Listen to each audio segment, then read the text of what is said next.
As a kid, one of my favorite shows to watch in the mornings before school was Garfield and Friends, and I'm so happy that Verve is now offering Garfield and Friends to stream, as well as other cartoons and anime from our childhoods.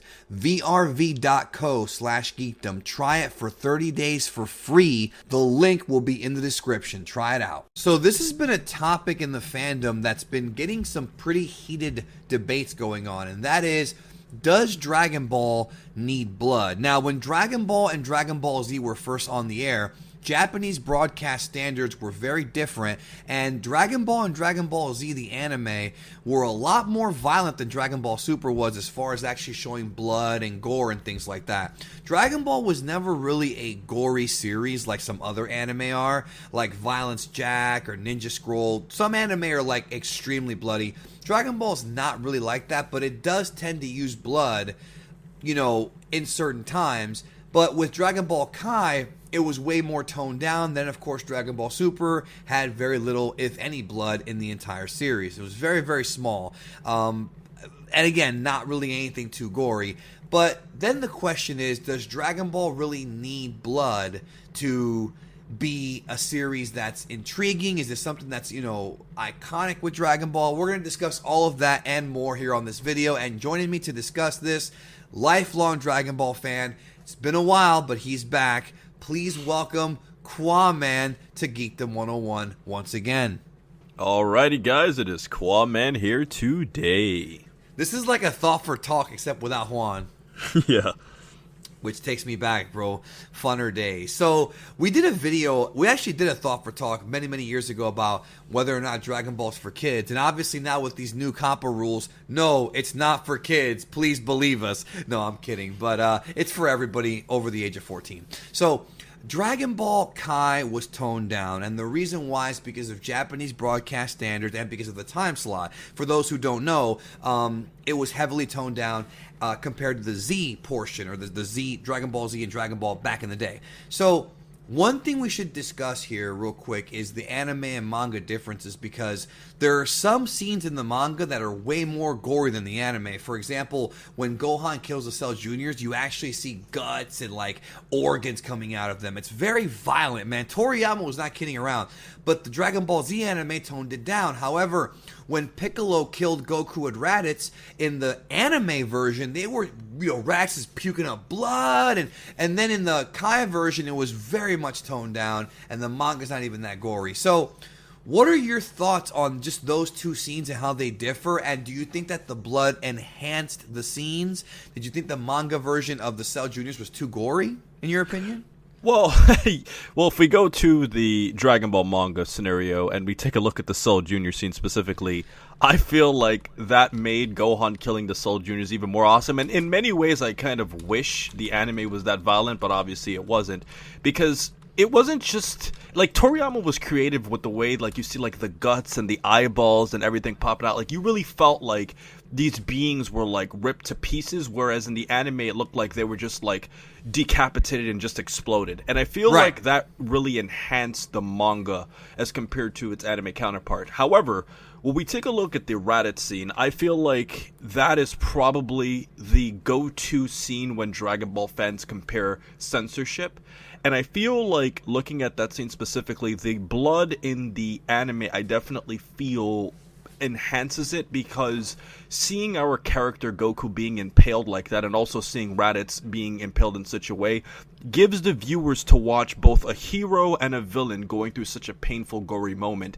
And I feel like seeing that in animated form enhances it as a whole. Right, and that's one thing I want to discuss here is, in my opinion, and only in my opinion, I've been following this franchise for a really, really long time, and I feel like blood in Dragon Ball is not something Dragon Ball needs. However, it is something that enhances certain scenes. It's kind of like in professional wrestling. Back in the day, in the old days of the 60s and 70s and 80s, they would call it red equals green. Blood means money. And when you would do an angle, when a bad guy would beat up a good guy, you would draw blood, and then that way you'd sell more tickets. It was like a proven thing. Like with blood, though, it sort of demonstrates the battle damage and the struggle between the two fighters to get the advantage. And I feel like blood it absolutely can enhance scenes and enhance your product, whether it be movies or whether it be anime, especially with the fact that with anime and the way that, it's more colorful than like live action, the blood really sticks out more, and it really, I feel, can enhance a lot. Like, for example, one of my favorite scenes in Dragon Ball Z, first time I ever watched it was in Spanish, is when Vegeta sees his own blood, and he's like, when he's fighting Goku in the first fight in the Vegeta saga, and Vegeta's like, how could a low-class warrior make me bleed? And so him seeing his own blood triggered him to just lose his freaking mind and destroy the entire planet and go for the Gallic Gun. That's when Goku and him have the beam struggle in the Saiyan saga. Right? That type of stuff you're not going to get anymore because Super is so toned down because of the broadcast standards that you might only get it in movies. And even in the Broly movie, we didn't see any blood, Quinn. Mm-hmm. So, I mean, how do you feel about that?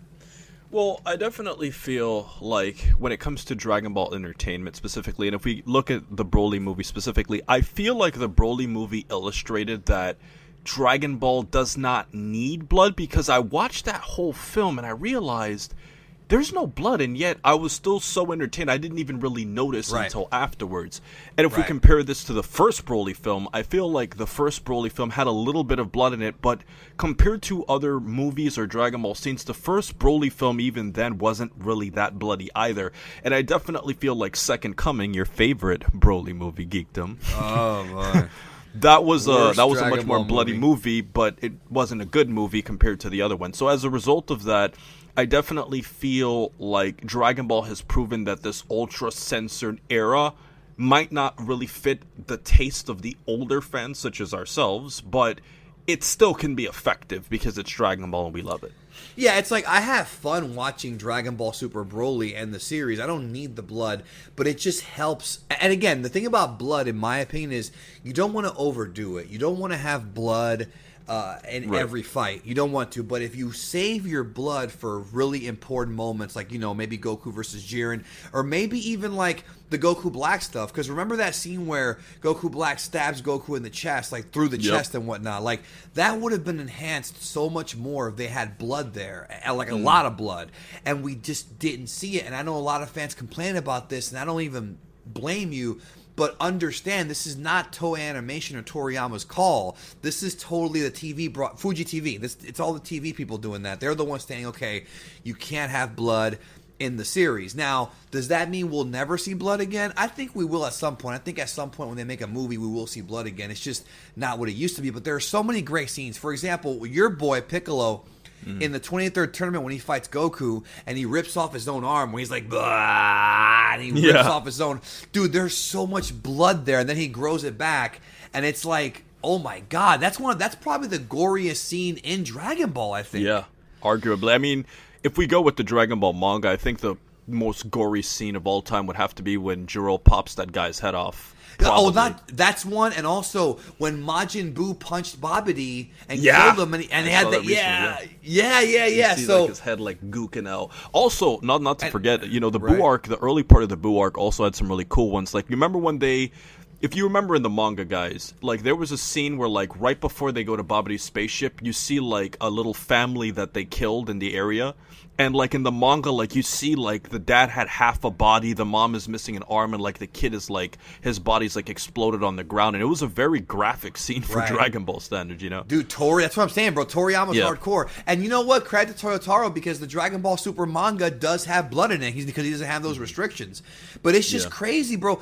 And, I think it is useful, like, seeing Bardock covered in blood before Frieza blows up Planet Vegeta, or Goku and Majin Vegeta, how they weren't like gushing out blood. Like, Dragon Ball does not have to have, like, again, Ninja Scroll level over the top violence. You don't have to do that in Dragon Ball. But if you show like Majin Vegeta and Goku cut up, and they're just tired and bleeding, and they have this epic fight where they're going into rocks and throwing ki blasts at each other and doing karate moves and all this stuff, to me, helps enhance the visuals. It helps tell the audience this is not a regular fight. This is a fight to the death. And I think that Dragon Ball...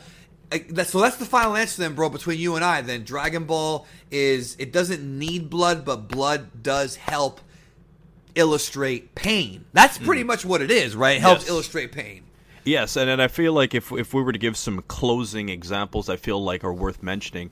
You brought up the subject of Bardock, and I do want to ask you this, Geekdom. What do you think of the scene in the history of Trunks, where we see Gohan like in the rain, like dead on the ground, but in the manga, especially the full color manga version, you actually see like future Gohan's like actually like lying in a pool of blood, like you see his arm cut up and stuff. And I feel like even though that was the color manga that we got much later on, I feel like that version of seeing Gohan in a pool of blood instead of rain really illustrates like, wow, this guy is really dead. You know what I mean? What do you think of that? Right. No, I agree with you completely, and I feel like that whole scene is great no matter what version you watch. I think the rain was done more so that way when Trunks transforms in the anime version, because the manga version didn't happen like that. Anime version, we saw a transformation in the rain, and it's a great scene. But no, the pool of blood is serious shit. Same thing with like Vegeta decapitating freaking Mr. Guldo, bro. It was different in the manga than the anime. It was way more violent.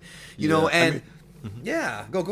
Well, if I could think of one more scene, Geekdom, I would have to remember when we look at the Kid Buu arc, and when Vegeta was fighting against Kid Buu, there's that scene where like Kid Buu like beats Vegeta up, and like he grabs his head and like he blasts him right in the face, and then you can see like Vegeta coming out, and his whole face is like bleeding like crazy. And I feel like that scene, like seeing Vegeta being blasted in the face by Kid Buu and then walking up with like his arm and stuff, it really illustrated like, wow, that hurt. And I definitely feel like that added a level of intensity to the Buu arc, that even though Buu was a very playful, childlike villain compared to some other Dragon Ball villains, it really added an intensity to the battle itself. Or even Frieza when he beat up Vegeta and he was puking up blood. Like when he's dying and he's like puking up blood. Like, blood. And just so people know, I'm not really a big like both you and I. It's not like we're advocating the series to be super gory. It's just that in certain moments, blood is useful, bro. It's useful. It's a useful storytelling tool. So. We can give infinite examples, guys. I mean, just think of Frieza being cut in half. Yeah, they've seen Dragon Ball before, bro. They know, and that was way worse than the manga as well. So read the damn manga. Anyways, thank you, Kwame, for being here, and let us know in the comments what you think. Does Dragon Ball need blood? Does it just enhance the series? Do you miss it? Let us know, and check out his channel. I'll leave it down below. We'll talk soon.